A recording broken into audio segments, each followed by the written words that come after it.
Astaghfirullah. Assalamualaikum warahmatullahi wabarakatuh. Alhamdulillah wassalatu wassalamu ala Rasulillah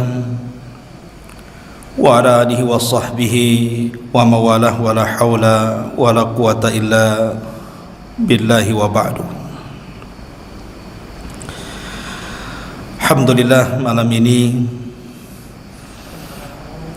kita bisa kembali duduk di majlis ilmu, dan tema malam ini sampai selesai Ramadan kita akan mulas kembali tentang qasasul Quran, kisah-kisah di dalam Al-Quranul Karim yang berkaitan dengan para nabi dan juga rasul. Kenapa saya angkat masalah ini kembali? Karena terkadang manusia mendapatkan kisah-kisah di luar daripada Al-Quran dan Sunnah, dari kisah-kisah orang kafir, ataukah kisah-kisah selebritis, pemain bola dan yang lainnya. Terkadang bisa mempengaruhi kehidupannya, sementara di dalam Al-Quranul Karim banyak kisah-kisah yang sangat berfaedah untuk kehidupan kita dan kita pelajari dalam keseharian kita. Ma'asyiral muslimin yang dimuliakan Allah Azza wa Jalla, kisah yang pertama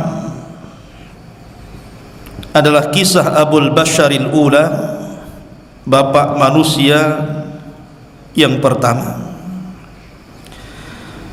Saya ambil satu ayat ataupun beberapa ayat rujukan, selebihnya kita kembangkan kisah ini dari hadis-hadis yang sahih ataupun kisah-kisah Israiliyat yang bisa menopang cerita yang tidak bertentangan dengan Al-Quran dan sunnah Nabi sallallahu alaihi wa ala alihi wasallam.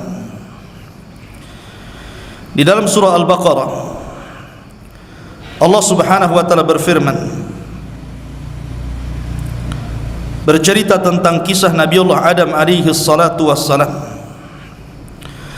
Allah Subhanahu wa taala berfirman, wa idh qala rabbuka lil malaikati inni ja'ilun fil ardi khalifah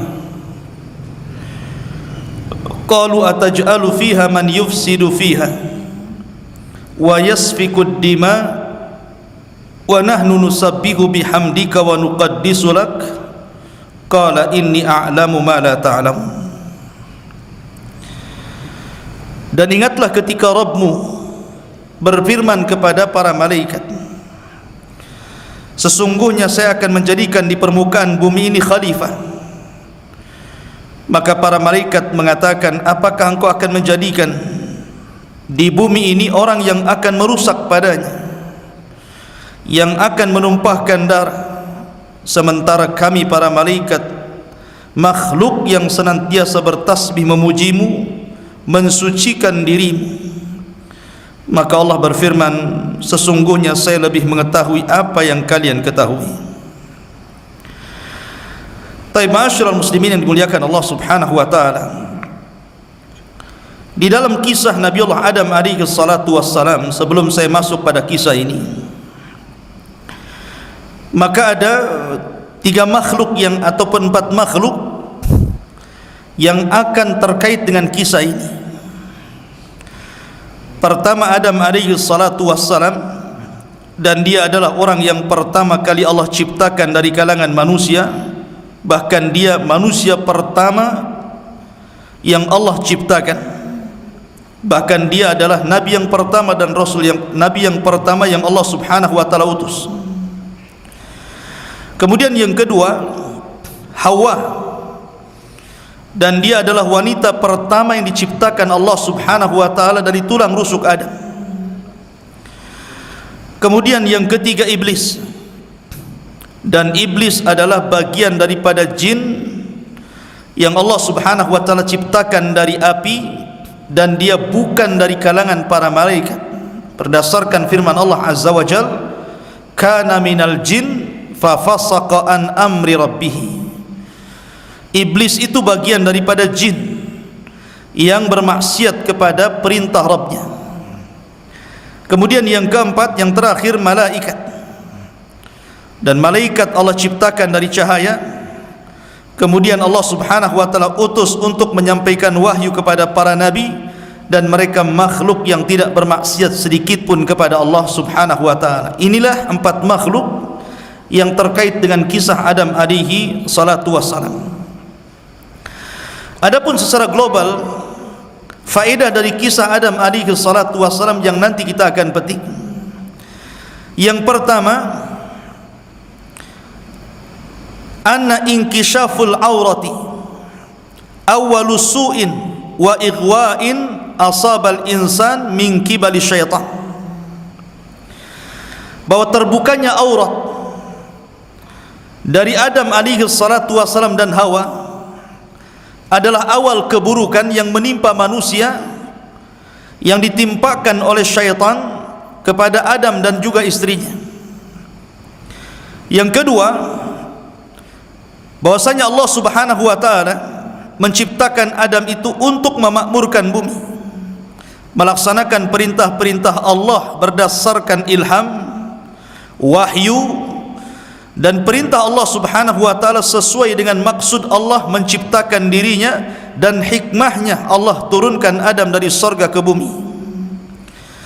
Kemudian yang ketiga, ikhbarullah bil adawati baina Adam wa zawjihi wa baina iblis, di mana Allah subhanahu wa ta'ala menghabarkan permusuhan sengit antara Adam dan istrinya melawan iblis dan para pengikutnya. Dan yang terakhir, ikhbarullah ta'ala ats-tsaqalaini bima jara ala abawaihima min syu'amil maksiyati wa mukhalafatil amri.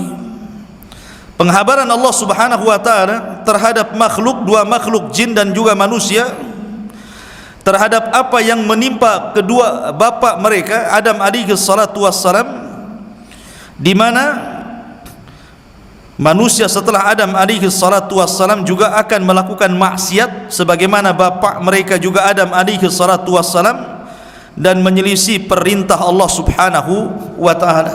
Tetapi Allah subhanahu wa ta'ala maha pengampun dengan rahmatnya. Ini diantara global cerita Adam alaihi salatu wassalam yang kita akan kisahkan pada malam hari ini.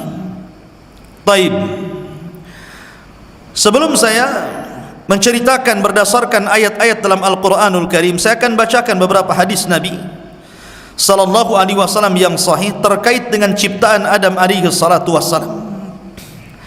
Pertama, hadis yang dikeluarkan Imam Ahmad dalam musnadnya dari Abi Musa radhiyallahu an, dari Nabi sallallahu alaihi wasallam, innallaha khalaqa Adam min qabdatin qabadaha min jami'il ardi, faja'a banu Adam ala qadril ardi, faja'a minhumul abyad wal ahmar wal aswadu wa ma baina dhalik, wal khabithu wat tayyib was sahlu wal haznu wa ma baina dhalik.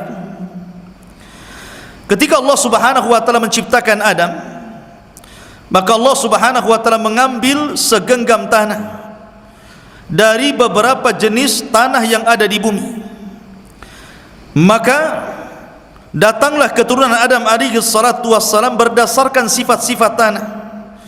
Di antara mereka ada yang berwarna putih, ada yang berwarna merah, ada yang berwarna hitam, ataupun yang bercampur dari warna-warna itu. Di antara mereka ada yang jelek, ada yang baik, ada yang mudah, ada yang menderita, dan bercampur di antara itu semuanya. Hadis ini dikeluarkan Abi Dawud dan disahihkan oleh Syekh Nasiruddin Al-Albani rahimahullahu ta'ala. Kemudian hadis yang kedua, hadis Bukhari dalam sahihnya dari Abi Hurairah radhiyallahu an, khalaqallahu Adam wa tuluhu sittuna dhira'an. Ketika Allah subhanahu wa ta'ala menciptakan Adam, maka panjang ataupun tinggi Adam itu 60 hasta. Satu hasta itu setengah meter, berarti 60 hasta tingginya Adam itu 30 meter. Kemudian wa ba'da an khalaqallahu ta'ala jasada Adam bihadha syakli sawwahu wa nafakha fihi ruh wa dhalika kama qala Allah azza wa jal fa idza sawaituhu wa nafakhtu fihi min ruhi faqa'u lahu sajidin. Kemudian setelah Allah bentuk Adam sedemikian rupa, dan tidak ada makhluk yang melebihi indahnya ciptaan manusia, laqad khalaqnal insana fi ahsani taqwim, maka Allah tiupkan ruh. Kemudian setelah Allah tiupkan ruh, maka Allah subhanahu wa ta'ala berfirman di dalam Al-Quranul Karim, maka apabila kami sempurnakan ciptaannya, kemudian kami tiupkan ruh di dalamnya dari ruhku, maka kalian wahai para malaikat sujudlah kepada Adam alaihi salatu wassalam. Hadis ini terdapat dalam Sahih Al-Bukhari. Kemudian disebutkan juga di dalam hadis yang sahih tentang ciptaan istrinya Adam alaihi salatu wassalam, Hawa. Rasul mengatakan, istausu bin nisa'i fa innal mar'ata khuliqat min dila'in wa inna a'waja syai'in fid dila'i a'lahu fa in dhahabat tuqimuhu kasartahu wa in taraktahu lam yazal a'waj fastausu bin nisa. Kata Nabi sallallahu alaihi wasallam, berbuat baiklah kepada para wanita, karena wanita itu diciptakan dari tulang rusuk, dan yang paling bengkok dari tulang rusuk itu sebelah atasnya. Apabila engkau memaksanya, maka engkau akan memecahkannya, dan apabila kau biarkan, maka tulang itu akan terus bengkok. Oleh karena itulah maka berwasiatlah dengan kebaikan kepada para wanita. Hadis ini dikeluarkan Al-Imam Al-Bukhari, dan ini menunjukkan bahwa Hawa tercipta dari tulang rusuk Adam yang paling bengkok, yang paling atas. Ini di antara 3 hadis yang sahih berbicara tentang ciptaan Adam alaihi salatu wassalam. Adapun tentang umur Adam alaihi salatu wassalam, disebutkan dalam hadis yang sahih bahwa ketika Allah subhanahu wa ta'ala menciptakan Adam alaihi salatu wassalam, masaha dhahra, maka Allah subhanahu wa ta'ala mengusap punggungnya, fa akhraja minhu ma huwa min dharari ila yaumil qiyamah, maka dari punggung Adam ini akan keluar anak keturunannya yang jumlahnya tidak ada yang tahu kecuali Allah, laki-laki, perempuan, dan begitu seterusnya.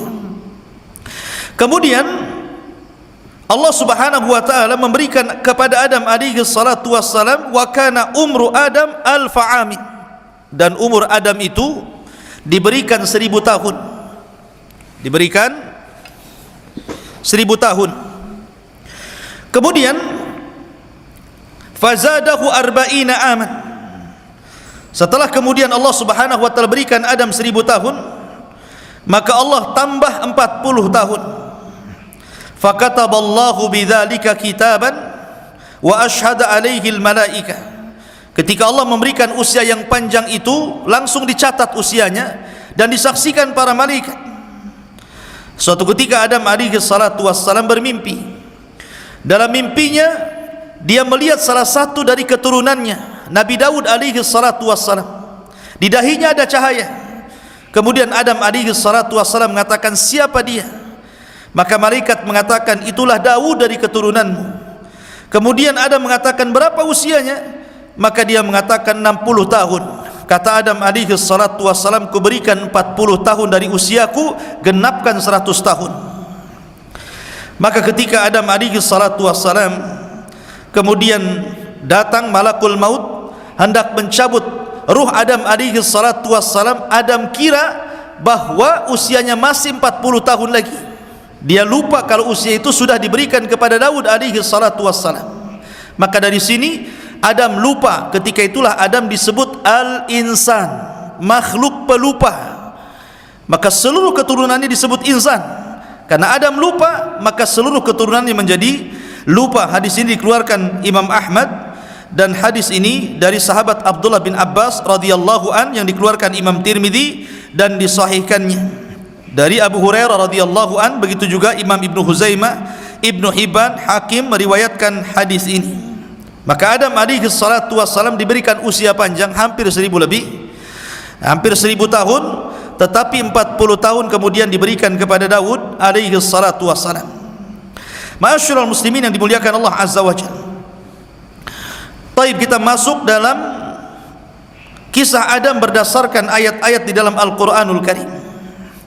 Ma'asyiral muslimin yang dimuliakan Allah azza wa jalla, bumi yang kita pijak ini dulu tidak dihuni oleh manusia. Yang pertama menghuni itu adalah jin. Itulah jin pertama kali menghuni bumi. Maka jin ini melakukan kerusakan di mana-mana. Akhirnya kemudian Allah Subhanahu wa taala utus dari kalangan jin jin yang paling soleh di antara mereka. Tidak disebut namanya, tetapi dalam kisah Israiliyat disebut namanya Azazil. Dialah jin yang paling soleh yang hidup di antara jin-jin yang ketika itu menguasai bumi. Maka kemudian Azazil ini, jin yang paling soleh itu, diperintahkan Allah Subhanahu wa taala layaknya seorang nabi berdakwah memperbaiki bangsa jin. Akan tetapi karena bangsa jin yang jahat jauh lebih banyak dibandingkan yang baik, maka kewalahanlah jin yang soleh ini. Maka dia meminta pertolongan kepada Allah Subhanahu wa taala. Setelah meminta pertolongan kepada Allah azza wa jalla, maka Allah kirim para malaikat untuk menjadi tentara bagi jin yang saleh ini. Maka malaikat inilah kemudian menolong dan membantu jin yang menurut Israiliyat disebut Azazil. Maka sebagian jin akhirnya dibantai, yang masih kemudian membangkang dibunuh, sebagian mereka lari dipenjarakan di hutan-hutan, di lautan dan begitu seterusnya. Sampai akhirnya Azazil berhasil mentertibkan bangsa jin dan menghukum jin-jin yang jahat. Maka sebab itulah maka akhirnya Allah Subhanahu wa taala angkat Azazil ke langit, kemudian hidup bersama para malaikat. Sebagaimana kisah Nabi Allah Idris alaihi salatu wassalam, Allah angkat ke langit. Allah mengatakan wa rafa'nahu makanan aliyya, kami tempatkan tempat yang paling tinggi bagi Idris di langit keempat. Maka begitu juga Azazil diangkat ke langit, kemudian hidup bersama para malaikat. Dan Allah Subhanahu wa taala tempatkan iblis ataupun tempatkan Azazil di sorga yang penuh dengan kenikmatan, menjadi khazainul jannah, menjadi bendaharawan sorga, diberikan semua kenikmatan sorga. Dan iblis merasakan nikmat yang luar biasa sampai pada waktunya ketika Allah Subhanahu wa taala hendak menciptakan satu makhluk yang akan menjadi khalifah di permukaan bumi. Khalifah itu artinya yakhlufu ba'duhu ba'dha. Khalifah bukan memimpin artinya. Khalifah itu artinya makhluk yang bergenerasi. Ketika hilang generasi pertama, muncul generasi berikutnya. Artinya manusia tidak akan musnah sampai akhir zaman. Itulah maksud khalifah, yakhlufu ba'duhu ba'dha, bukan pemimpin bumi. Sebagaimana kesalahan orang ketika memberikan penafsiran makna khalifah, inni ja'ilun fil ardi khalifah. Maksud khalifah di sini artinya makhluk yang yakhlufu ba'duhu ba'dha, di mana datang generasi kemudian hilang, datang generasi yang lainnya. Maknanya makhluk yang bergenerasi, makhluk yang berketurunan, itu namanya khalifah. Lah Allah Subhanahu wa taala hendak menciptakan Adam alaihi salatu wassalam menjadi makhluk yang bergenerasi dari anak keturunannya. Disebutkan dalam sebuah hadis bagaimana ketika Allah Subhanahu wa taala menciptakan Adam alaihi salatu wassalam. Allah Subhanahu wa taala pertama kali menciptakan Adam alaihi salatu wassalam adalah dengan cara mengutus Jibril.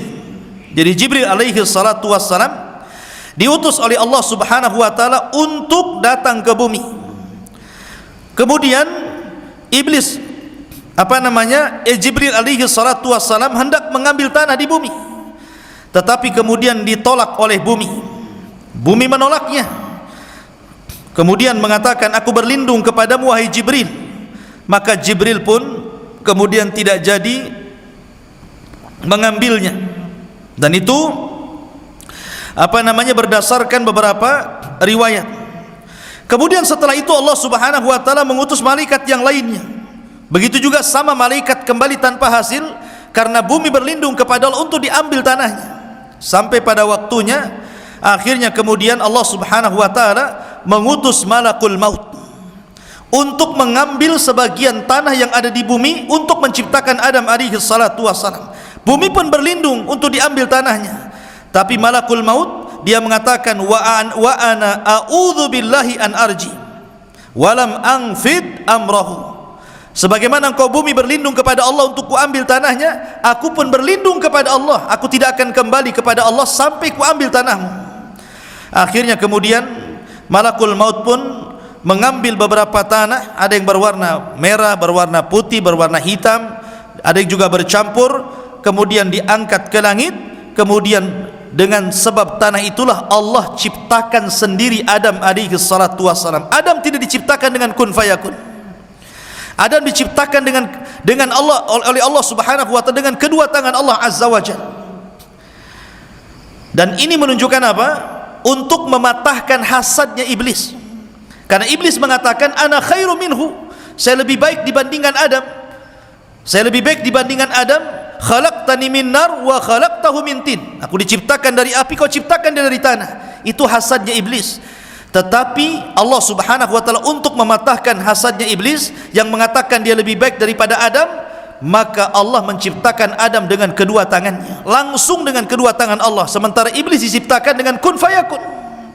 Maka kias iblis itu kias batil yang mengatakan bahwa saya lebih baik dibandingkan Adam. Bahkan Adam jauh lebih baik, karena Allah yang menciptakan dengan sendirinya, Allah yang memasukkan ruh ke dalam badannya, Allah yang menjadikan malaikat sujud kepadanya, dan banyak segudang keistimewaan Adam dibandingkan iblis laknatullah alaih.